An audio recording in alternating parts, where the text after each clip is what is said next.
Halloween. Mon avis maintenant. Ce film, j'ai surkiffé, c'est trop cool. J'adore Halloween, surtout celui de 2018. Ceux qui veulent juste avoir mon avis peuvent partir, ceux qui ont envie de savoir plus en détail peuvent rester. J'adore ce film. La musique, c'est une des meilleures des musiques Halloween. Chaque track est incroyable.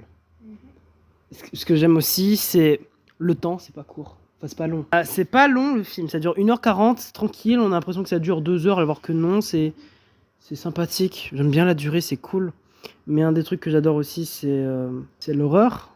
Les scènes d'action, les scènes de combat sont archi bien faites. Et à chaque fois que je regarde le film, je redécouvre des trucs. Et ça, j'adore. Juste à chaque fois, découvrir des nouvelles choses dans le film.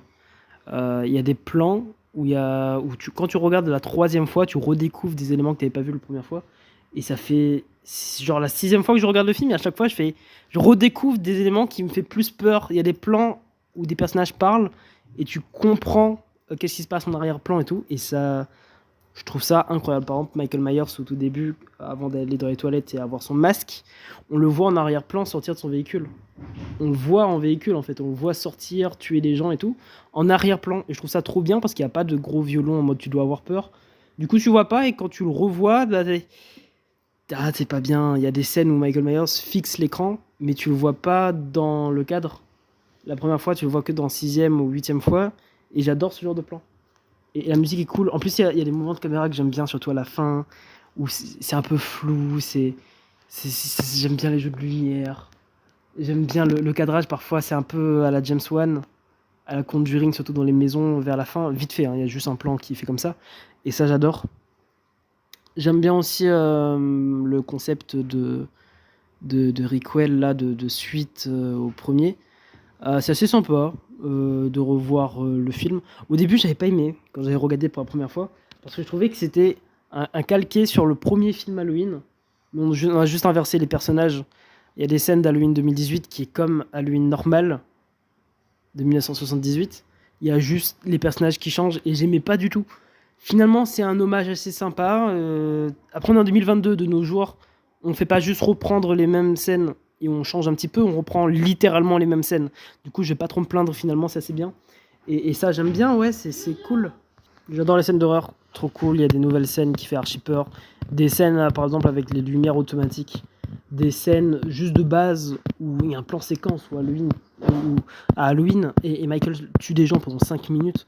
C'est incroyablement bien fait, on le suit comme ça, on a l'impression d'être avec lui. Contre notre gré, j'adore. J'aime bien le gore, c'est assez bien fait. Non, mais il n'y a pas beaucoup trop de gore comme certains films, American Nightmare 2 par exemple, enfin la trilogie, enfin la saga American Nightmare tout court. Il n'y a pas beaucoup de gore dans ce Halloween, mais il y en a assez, genre une tête qui explose par-ci, des crânes avec la lumière par là. C'est assez glauque, on l'attend pas beaucoup. Parfois, il n'y a pas du tout de gore, il y a des plans où on tue des gens, mais on ne le voit pas quand on tue des gens. Par exemple, un plan, on voit juste une table bouger, on entend des bruits. Du coup, en même temps, on peut imaginer les plans. En même temps, si des gens veulent vraiment voir du gore, il y a aussi du gore. Il n'y a pas beaucoup. C'est à la fois violent et imaginatif, et j'aime bien. C'est cool. Vraiment, c'est sympa, oui. Quoi d'autre ? J'aime bien le fait que dans cet Halloween-là, Michael Myers n'est pas une divinité surnaturelle. Dans certains films, Michael Myers, il meurt pas. Il perd une tête, il continue à bouger, c'est Jésus, c'est Jason, je sais pas. Et ça, j'aime pas. Dans celui-là, Michael Myers, c'est vraiment un être humain, quoi. Il douille, il souffre, il est dans le coma. Bon, il se prend une voiture et il survit, mais c'est plutôt réaliste comparé à d'autres films. Non, mais c'est vrai, genre, il se prend une voiture, il est par terre quelques minutes, il est KO quelques secondes, mais il se relève. Oui. Voilà, tu vois. Mais pas trop. Voilà, surhumain, mais pas trop. Enfin, il a juste une force surhumaine, mais c'est tout. Et encore, voilà. Dans certains films Halloween, c'est abusé comment c'est Jason de Vendredi 13. Et j'aime pas les films quand... Enfin, j'aime pas Halloween quand Michael Myers, c'est Jason, en fait. Je veux voir un humain qui tue des gens avec un couteau. Hein, tout simplement. J'aime bien sa motivation. Le fait qu'il en a pas. Et que c'est le mal incarné, du coup. J'aime bien, non, parce qu'il y a vraiment des Halloween où ça part sur des délires de secte et tout. C'est pas les meilleurs Halloween, hein, globalement.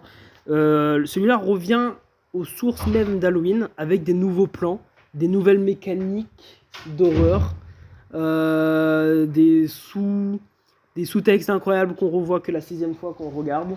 Du gore quand on en veut. Une musique incroyable. J'aime bien le film. Il est cool. Surtout la musique du début, l'intro, comme je vous ai dit. Non mais la musique, juste la musique. Et limite meilleure que le film en lui-même. Et je crois avoir tout dit. Globalement, les acteurs sont cool. J'ai bien aimé.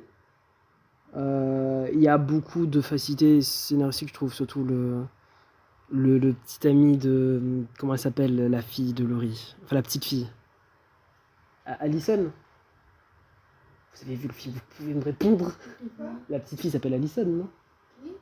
Oui, bah, quand le petit ami d'Allison prend son téléphone et retire le téléphone du scénario pour avoir des scènes d'horreur, on pouvait mieux faire, je trouve. Et il y a même, limite, il n'y a pas de... Il n'y a pas de contexte. Il le fait en mode hop là, on retire le téléphone, comme ça on peut pas dire que c'est incohérent et que tu cours et tout. Non, vraiment, il y a des trucs trop faciles.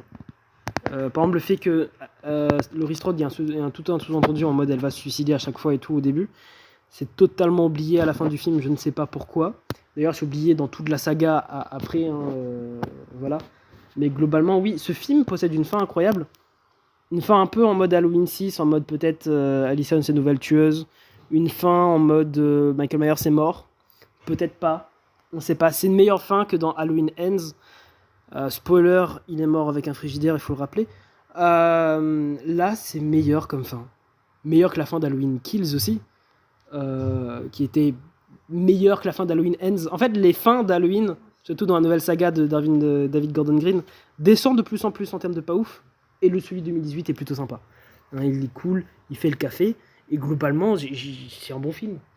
J'aime bien parce qu'il y a des moments de jour d'horreur qu'on voit très peu dans les films Halloween.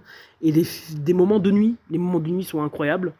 On s'attache très vite aussi aux personnages. Voilà, globalement, mon avis sur Halloween de 2018. Abonnez-vous, lâchez un like. Moi, je vous dis la bise. Allez.